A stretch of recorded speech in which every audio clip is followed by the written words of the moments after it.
In this Ndax tutorial, I will be showing you how to transfer crypto on Ndax. So once you guys open up the Ndax app, go to the bottom, press the wallet icon, then sort of in the top right beside the add funds bright green button, select the circle with the three dots, and then where it says withdraw, send crypto or cash to another user.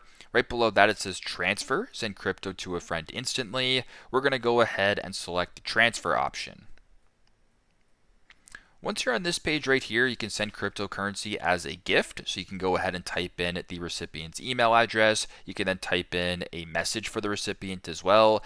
And in case you wanted to do this for a special event, you can go ahead and type in the event right here. There's birthday, there's others, etc. You can go ahead, select this, then go to the bottom and then press continue to proceed that way with the transferring. So that is how you guys can transfer crypto to a friend or to someone here on Ndax. Thanks again for watching and hope this helps.